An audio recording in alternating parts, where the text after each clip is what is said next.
Dear America, West to a Land of Plenty, The Diary of Teresa Angelino Viscardi, New York to Idaho Territory, 1883, by Jim Murphy, Jersey City, New Jersey, 1883. Everyone is welcome to a free series of lectures on the benefits and rewards available in the Western Territory of Idaho, where land is cheap and the soil is of the richest kind. Here, Mr. Wilson Anderson, Vice Chairman of the Association for the Development of the Town of Opportunity, described the land of plenty, freedom, and economic potential with no obligation to you at all. Refreshments will be served. All are invited, including the Irish and those of the Latin, Slavic, Semitic, and Mongolian races. January 14th at 7 p.m. at 43 Spring Street. I hate this train, and its tiny wood seats, and the cockroachillo crawling everywhere, and the rain. I hate it! I hate Papa and Mamma for letting him do this to us, and Uncle Eugenio. I hate him for seeing the advertisement, and for making Papa leave our street, and my aunt. All she thinks about is money, and supper, and Nana. I hate her most of all. Dear sister, a writer is only as good as her pencil, and a pencil is only as good as its point. Have I made my point? And why did you paste in the advertisement if you hate the move so much? Your sister, Antoinetta. Little sisters should never be seen or heard, and they shouldn't snoop where they ain't invited. I hate snoops, so stay away from my diary. Your angry sister, Teresa Angelino Viscardi. I mean it. End. And I do not have to explain why I do anything in my diary. But if you have to know, I put the advertisement in so I will never ever forget how I came to be here and who is responsible. Neda is so annoying. I showed her what I wrote about her, and she didn't get upset. She just pointed to the mistakes and said, "What would Mrs. Curran say?" I hate little know-it-all sisters, and Mrs. Curran would be happy that I made a start on my diary, mistakes and all. Today is Wednesday, April 4th, 1883. It is after 4 o'clock, but Uncle Eugenio's pocket watch is not very good, so it might be later. End. April 5th, I think. Does anyone know how to run this train? First, we sat in our stuffy, uncomfortable car for a long time while they added more baggage cars. Very slowly, if you ask me. Then the conductor ordered us out of the car without saying why. We had to wait on the platform in the rain and wind. Mrs. Curran said I should write down what people say, but I don't think she would like the language I heard to describe the railroad men, though the many accents were colorful. Mamma held an umbrella over baby Tomas, and Ernesto and herself. Ernesto didn't even help, just sat on his valise like a little king, looking at his book the whole time. He thinks he's so important because he's the oldest boy. Papa held the other umbrella over Nana. I had to stand with Cousin Rosaria, who didn't like sharing her umbrella, so I am more wet than dry. Baby Tomas cried and fussed, and I don't blame him at all. I felt the very same. Aunt Marta could have helped Mamma with Tomas, but she didn't. Instead, she made Uncle Eugenio hold his umbrella over her while she ate bread and onion, and complained. Then Mr. Conductor told us to go back into our car, and even barked at me to hurry up. He didn't apologize for making us stand in the cold or tell us what happened. Mr. Kozowitzki, who is a very big man, but as nervous as a mama bird with a full nest, tried to get an answer from him. But Mr. Conductor just turned and walked away. The train left Jersey City after dark, and went a little way before it stopped, went another little way, and stopped again. Again and again. Stop, go, stop, go. I would have tried to describe the scenery, as Mrs. Curran said I should, but the mist on the windows makes it hard to see much besides black shapes. Most people in our car went to sleep long ago, which is why I think it is past midnight. Tomas is crying again, and Mamma doesn't seem to be able to comfort him. I miss my bed on Wooster Street. Even sharing it with Neda, who wiggles and pulls at the quilt in her sleep, was better than this seat. We are going again, at last. End. April 5th still. Didn't sleep much, thanks to Neda and the train's movement. One of the Irishmen. They are 5 brothers, and Papa calls them the Irish Brigade. sang a sad song about Bunclody or some such place. Part of it stuck in my head. So adieu, my dear father, adieu, my dear mother. Farewell to my sister, farewell to my brother. I am bound for America, my fortune to try. When I think on Bunclody, I'm ready to die.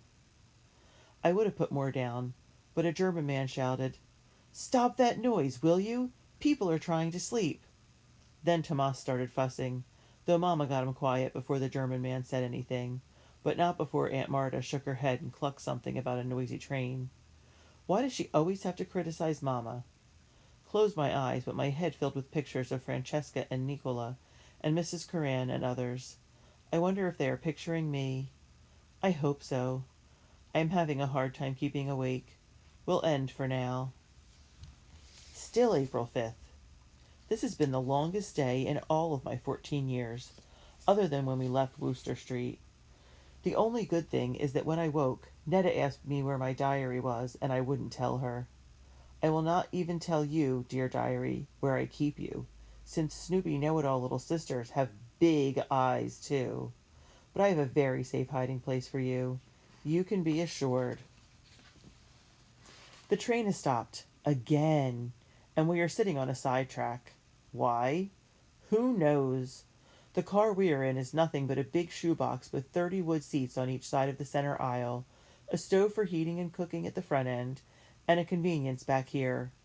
I will not describe the convenience or what it smells like, though I am glad it is dark in there. The dark doesn't scare me. It is what I might see in there that scares me.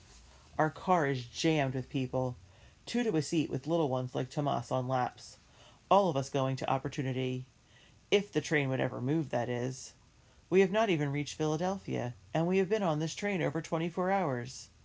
Mr. Conductor has not presented himself today, and there is much grumbling.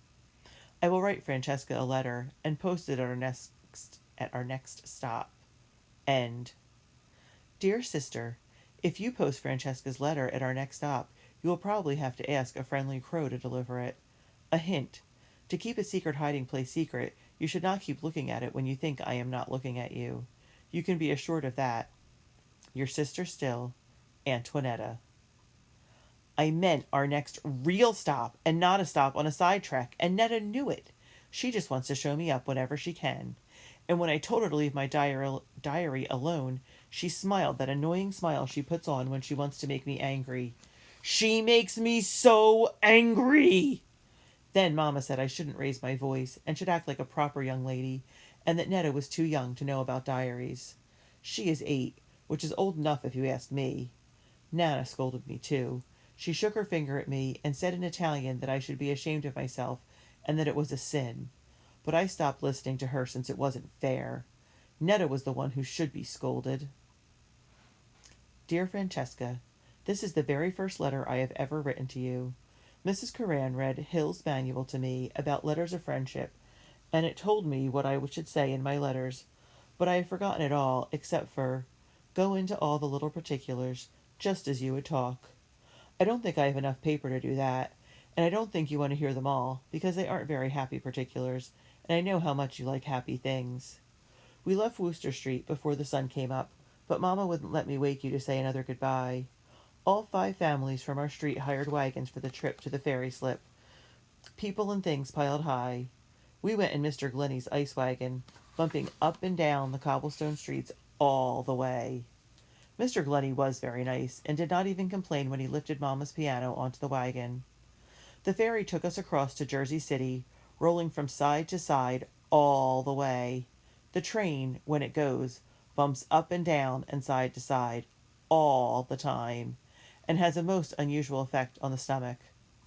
Mamma has not said much to anyone since we left, except to tell me to smooth my dress or comb my hair or not talk loud. She still isn't happy about leaving New York and her family and friends, and neither am I, but there isn't anything we can do now. Papa does what Uncle Eugenio or Nana say, and is not as fun as he was at home. Baby Tomas cries a lot. Ernesto feels sick from the movement of the boat and train, and Neda is Neda. The cooking smells are always changing in the car because there are so many different kinds of people going to Opportunity. Nana does not like the smells, but they make my mouth water, so I think I do. I wish I was right there now to tell you all the little particulars and more.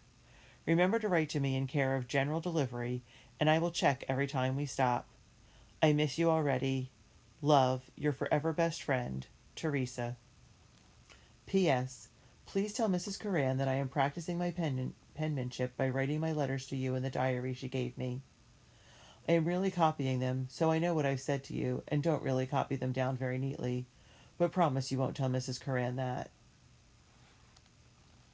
Friday, April 6th. I didn't write end at the end of my last entry. I was so angry at Neda and Nana and Mama. That is all right since I have more to say about Thursday. Yesterday, after being put on another sidetrack, Papa, Uncle Eugenio, and the men from our street began talking about finding Mr. Conductor to complain. They talked in Italian, but the other men in the car must have understood enough, because soon they were all up near the stove talking. Some in American, some in Italian or Polish or German. The talk got loud and angry, and Mr. Kozwitzki kept telling everyone to be calm, and that the train would eventually move. But Uncle Eugenio, one from the Irish Brigade, I think his name is Liam, the German man, whose name is Mr. Hess, and another tall man with a long nose and a stern look, decided to go outside in the rain to find Mr. Conductor. Mr. Kozwitzki went too, all the time asking them not to make trouble. Papa and the other men trailed behind Mr. Kozwitzki with Ernesto, and the rest of the boys behind them. When I got up, Mamma told me to sit down because this was the men's business, and Nana shook her finger at me and said, "You should be a good girl like Rosaria here." And Rosaria, who was still sitting with her hands folded, had to smile and say, "Thank you, Nana," like a good girl would. Next we heard shouting. Uncle Eugenio, Liam, Mr. Hess, and Sternlook for our side, and Mr. Conductor and another railroad man covered with coal dust for theirs. Poor Mr. Kozwitzki stood between the two sides, looking upset, and biting his lower lip, and trying to keep everyone calm. But no one was listening to him. Mr. Conductor pointed to our car and said, "Get back in there or else." Mamma and Nana looked worried, and Nana made the sign of the cross and began saying prayers to the little Madonna of Trepetto. I think she was afraid we would be put off the train right there in that wild part of New Jersey. But our men did not go back inside. They stayed and told Mr. Conductor that they paid good money for a train ride, so the train should be going, not sitting. And Mr. Conductor screamed, "You dirty foreigners, better watch out!" And Sternface leaned down. He is very tall, and said loudly, "We are American citizens as good as you." I thought Mr. Conductor would explode. His face got so red. But then he saw that men from the other cars, who were not going to Opportunity, but are regular paying passengers, and some of the bolder women had joined our group and were saying the same things. Mr. Conductor and Coal Dust tried to back away, but they were surrounded and couldn't go any place. That was when the steam whistle blew, and the train started moving. Everyone, men, women, boys, Mr. Conductor and Coal Dust, had to run and jump to get back in their cars.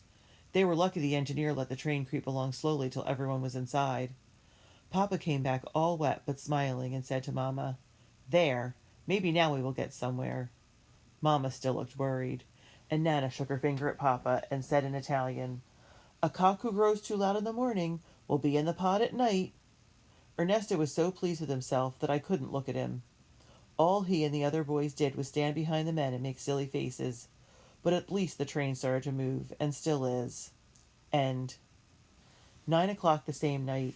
We are in Philadelphia, 95 miles and 51 hours from Jersey City. The lights are almost as bright as on Wooster Street, but not as friendly. Our car was separated from the rest, and the train went off with Mr. Conductor shaking his fist and spitting at our car. But we just laughed because he slipped on the wet steps and his hat fell off and went under the metal wheels. Then our car, and another with more people headed for Opportunity, were added to a different train going to Chicago. You can imagine how long that took. Another leader from the group is with us now, and Mr. Kozwitzki looks relieved. Still raining. I will find out, if Mamma lets me get up, what the new leader is like, and let you know. End for now. 10 o'clock. His name is Mr. Wilson Anderson, the one who spoke last January and convinced Uncle Eugenio that we should leave New York. That seems so long ago. but I can still remember how Uncle Eugenio and Papa came into our apartment after the second lecture. I could tell that something bad was about to happen, because Papa wouldn't look at Mama or anyone. It was Uncle Eugenio who did the talking. The land! 20,000 acres, can you imagine? Is all owned by this Mr. Keel, and he is not just rich. No, he is also a very generous man. He is willing to sell us plots for $200. Think of it, 160 acres, bigger than the block this apartment is built on. You will be able to build a house of your own, not just these small rooms and rent due every first of the month, or you're out on the street. He is also going to put up a school, a meeting house, and fix the roads with his own money. Mamma said that all was very nice, but she wanted to know where we would get $200, since we barely had money for milk and coal and rent. Don't worry, said Uncle Eugenio. I have a little to give, and Nana will give you the rest. Mamma turned and looked first at Nana, who said yes, that was true. Then Mamma glared at Papa.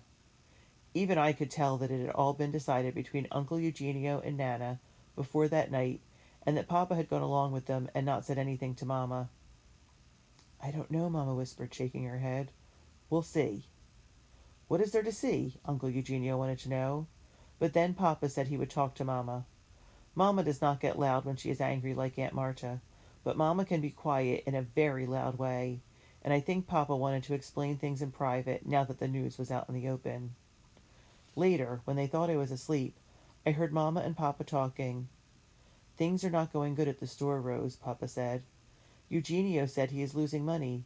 The people are going to that new store, where the owners are from the north, near Naples. There aren't enough around here from our village, our region. Mamma said something, but she speaks so softly I couldn't hear. Then Papa said, but there may not be a store soon. Don't you see? Eugenio said if things don't change, he will have to close. And if that happens, what will I do? What will we do? Work for people who are not from Trapetto? Who will look down on me and show no respect? There was more talk that night, much more. But what I remember most is the way Papa said that in Idaho he could do what he loved to do, work in his fields and his orchards. Well, he might love farming, but I don't think I will. Mamma hadn't completely given in, but then Nana started in the next day. The air in the city is bad, she complained. We are surrounded by strangers from other villages and other countries. 9 in one apartment is too many. The noise from the street and too close neighbors hurts her ears. Day after day, Nana went on like this. Mamma might say, "Oh, the noise is not so loud," or, "Well, we are all the same in this neighborhood. Poor." But it didn't change anyone else's mind. Finally, about a week later at breakfast, she announced, "Papa says we will be leaving here in early April." That was all Mamma said before going back to the stove. She did not look happy about it, but she had agreed with the rest of the family about going. I wanted to know why she gave in, why she didn't keep on saying no, no, no, no. But Mamma waved me away and said there was no need to talk about it any more, and even I knew it was no use. Writing all this makes me feel very far from Wooster Street. And Saturday, April 7th. Mr. Anderson came to our car to talk to us right after breakfast. I thought I would dislike him immediately, but did not. He is tall and distinguished looking, and seemed not to notice the smell of garlic and sausage and boiled potatoes and cabbage and onions. His son, who was also tall, was with him. Mr. Anderson introduced himself and then said, "Mr. Keel has asked me to welcome you to our family and to say he is eagerly awaiting your arrival at Watertown. Each one of you is a pioneer in the true spirit of this country, and as brave as any patriot who has fought for its liberty and settlement." He also told us that the hardships of the journey will soon give way to the pleasures and pride of new homes and new lives, where we all work together for the community and our individual prosperity. I don't know about this, and I was perfectly happy with my old home and old life, but Mr. Anderson has a nice voice, and the Idaho Territory didn't seem so impossibly far away today. Time will tell. He showed us a plan for the town of Opportunity, and I will draw it here. There will be a meeting hall, commons, 4 different churches, farms, open land, a blacksmith store. This is not a good likeness, and Neda had to say so, of course, but it is close. The Commons is very big, and everything seems open and airy.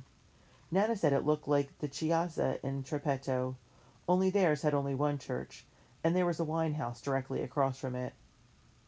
The train left Philadelphia after lunch and is still moving. We stopped in Harrisburg at 4, crossed the Susquehanna River on a big metal bridge, and will be in Altoona later today. Over 200 miles in 10 hours. Are the tracks in Pennsylvania faster than the tracks in New Jersey? Can see mountains through the rain clouds, so I will go to the black platform for a better view. Mr. Anderson's son is named John Wilson Anderson, and he is 14, the same as me. End. Dear sister, I am not trying to show you up, so I will not write down the best way to spell Susquehanna or Harrisburg or any other words unless you ask me. As for the map of opportunity, it was you who asked me what I thought of it, so I told you. The Commons was not a perfect rectangle, but had cut off corners, and a lane sliced it in two with a circle in the center. In my opinion, you were distracted by the tall Mr. Wilson Anderson, or his son, the also tall Mr. John Wilson Anderson. But I could be mistaken. Your sister, Antoinetta. April 7th still. Mrs. Curran said I have Latin blood and am hot-tempered and should not respond to every challenge. And this is exactly what I will do with Neda from now on. Other than to say I was not distracted. We are coming to Altoona. I am going to copy down my second letter to Francesca to take my mind off annoying little sisters. End. Dear Francesca, I miss you so much that I have to write again. Since my first letter, the train has begun to move. Papa says it can go faster, and that we can still make too many stops. Yesterday we were on a side track when a Pullman Express went by, and I could hear an organ playing and people singing. I pictured us singing a merry tune while sitting in our own comfortable seats. Imagine that. Even without organ music, I have been thinking about you and everyone on our street, and wishing I was home again. Last night I heard Mamma crying, and Papa whispered, "This is for the better, Rose, and you know it." She did not stop crying, so Papa added, "This was our only chance to lift ourselves up, the only way I could see. Would you want the children to always live as we did back there?" Mamma shook her head no, but I wanted to scream. "Back there is where Francesca lives, where my other friends live, where—" But I didn't say anything. Papa seemed as sad as Mamma just then, and I didn't think screaming would help either of them. Instead, I prayed for a miracle that will get the engineer lost so he ends up in Jersey City by mistake. If that ever happened, maybe Papa would give up on going to the Idaho Territory. I don't think he would change his mind otherwise. Not with Uncle Eugenio and Nana here to say the opposite. We are coming to Altoona, so I will stop writing and see if there is a post office. Please tell Mrs. Curran I will write her a long letter soon. Love, your friend, Teresa. Sunday, April 8th. What a day! It started with Mamma being upset because the train was not going to stop to let us hear Mass. Many in the car were also upset that they couldn't go to their churches. But Uncle Eugenio said a train is a business and could not stop for such things. Someone sang a hymn that began, "Sweet hour of prayer, sweet hour of prayer, the wing shall my petition bear." Mamma said it was the wrong religion and told us not to listen, and that we should say an hour of our own prayers to ourselves. I did this as best I could, but the hymns were so pretty that sometimes I mixed up the words to the Our Father. Because we are behind schedule, the engineer has cut our stopping time in half. When we got to Altoona Saturday night, we had just 10 minutes to find and eat supper and return to our cars. I skipped supper and went to mail my letter, but the window was closed. A station porter said he'd mail my letter if I left my stamp pennies with him. Nana would say I was foolish and recite one of her sayings, but he had a kindly way and I trusted him. He also gave me a copy of the Shaker Almanac and told me it had many wonderful pictures in it. "You might learn a thing or two, miss," he said. "When you are finished with it, pass it on to another soul in need." Maybe he thought I could not speak American very well, because he spoke every word so slow and clear. I said thank you, and that I was sure I would enjoy learning new things from it, and I said this very fast, which surprised the man and made him laugh. And then I hid the almanac in my dress pocket. Mamma does not trust the Irish, and they are Catholic like us. I don't think she would trust much anything of a Shaker. I did not try to look at the almanac right away, even though I wanted to very much. I waited till dark and went to the car platform to look at my new treasure in private. There was hardly a bit of light to see, but I could tell the porter was right. It has many pictures of old Shaker women making their Shaker extract of roots, and it talks of the diseases it can cure, which seems to be all of them according to the almanac. We started chugging around a big turn just then. I don't know why I did it, but I looked up and down the length of the train, and I saw that one car behind us, another person, had also put their head out from the platform. It was a boy, and when he saw me looking at him, he pulled his head back in fast. I could be wrong, but I think it was John Wilson Anderson. End. Monday, April 9th. A very bad thing has happened. Neda knows about the Shaker Almanac, and said she would tell Mamma unless I let her read my diary, and let her write in it. I will not say what should happen to little sisters like Neda. It would be a sin, and anyway she would probably tell Mamma and get me in more trouble. I think I will never write in this diary again. Ever. The end. Monday, April 9th, 1883. This is the first time I am writing in Teresa's diary and do not have to hide from her.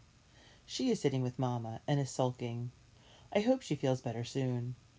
Aria said her diary has a name. She said every proper diary has to have a name. I will call you Aria after my friend. I will talk to Aria in the diary directly, and maybe I will not miss Aria, my friend, so much. It has stopped raining. I am going to eat an apple now, and then count cows. Yours, Antoinetta. Monday, April 9th, 1883. Leaving Pittsburgh. Dear Aria, we had to change cards in Pittsburgh. Mamma, Nana, and Teresa did most of the packing. I took care of Tomas. There are now 3 cars going to Opportunity, plus Mr. Wilson Anderson's private car. 2 cars hold families. The other has single men. The Irish brothers had to leave our car and were replaced by a family of 7. Mamma thinks they are from Bohemia, though they all speak American, so it is hard to tell. Mr. Anderson had his car placed between the single men and the families, and Nana said, "A good fence keeps the fox from the chickens." I do not see why it is necessary. The single men all seem very friendly and nice. A car of Chinamen was put in the front, so we are not as close to the engine smoke and can open our windows more. The Chinamen are not going to Opportunity. They are going to work on the railroad in the north.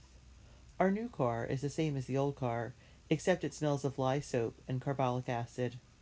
Teresa is still annoyed, but she has not scowled at me today. Maybe it would cheer her up if I let her use my pocket dictionary. If Teresa used it, there would be no misspelled words for me to worry over. Mamma is at the stove in the front of the car, making us soup with spinach, onions, peas, and a bone she got in Pittsburgh. Papa ate the last of the crusty bread we brought from home, and said he will never eat the soft kind they sell at the train stations. I like the soft bread. It does not hurt my mouth. Yours, Antoinetta. Tuesday, April 10th, 1883, in Ohio. Dear Aria, I asked Teresa if she wanted to write in her diary, and she said she had nothing to say to it or me. I do not believe this, because she has been on the car platform many times today.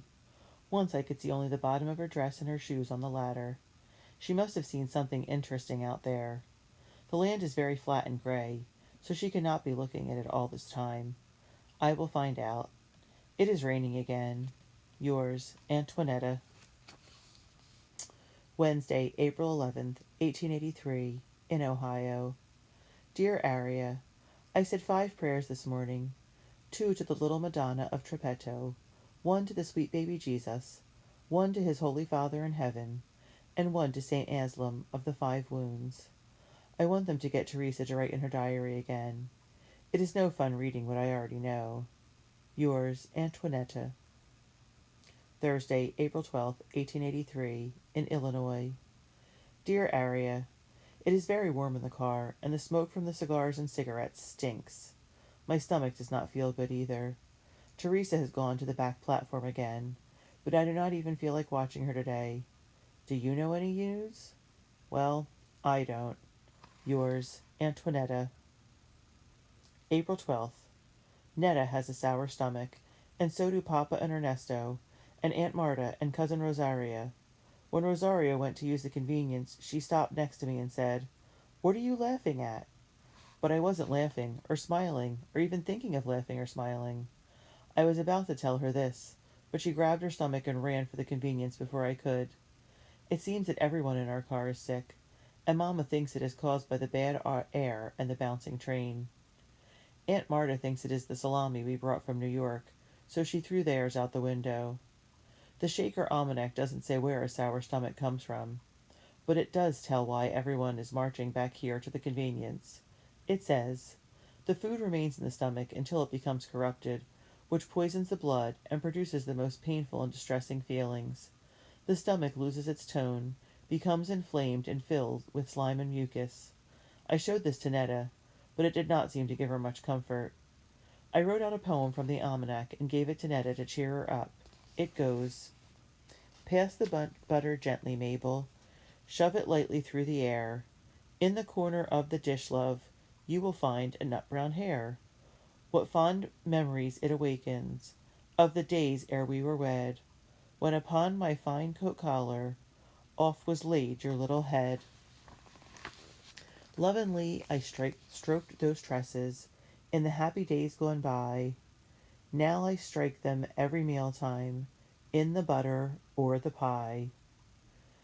Netta looked at the poem, groaned, and curled up on the seat. If I could get a 25-cent bottle of Shaker extract of roots, I know it would make everyone feel better. I helped Mama with Thomas and listened to Nana tell me how good girls in Sicily behave. According to Nana, a good girl stays indoors all the time and only talks to boys from a second-story window. A good girl never, ever goes for a walk with a boy unless there is a chaperone to watch them. And a good girl never talks loudly or argues. I think it must be very boring being a good girl. Next, I went to the back platform. It is not raining today, and I could see way off in the distance. I watched a farmhouse and its people and animals for a long time as they came closer and closer and got bigger and bigger until we were even with them. Then they got smaller and smaller as they moved farther away until they disappeared from sight. Everything moved very slowly and peacefully. But if I looked down close to the train, the ground and the rails and the weeds and rocks rushed by in a ground gray blur, and I couldn't sort any of it out. That's what this journey is like, a gray brown blur that makes my head spin. I even have a hard time seeing the faces of my friends from home and remembering what a day was like back there. Slow for one thing, and more steady than a jolty train ride. I wonder if all of my old thoughts will fade away, like the farmhouse and people and animals. That is why I've decided to write in my diary again, to help me remember better. End. One thing more. When the train went around a sharp bend, I saw John Wilson Anderson on his platform looking at the farmhouse. I don't know why I did it, but I waved, and guess what? He waved back. Nana is always saying I should have more friends, but I am not sure she would approve of this boldness. But I don't care. I am not a good girl in Sicily. End again.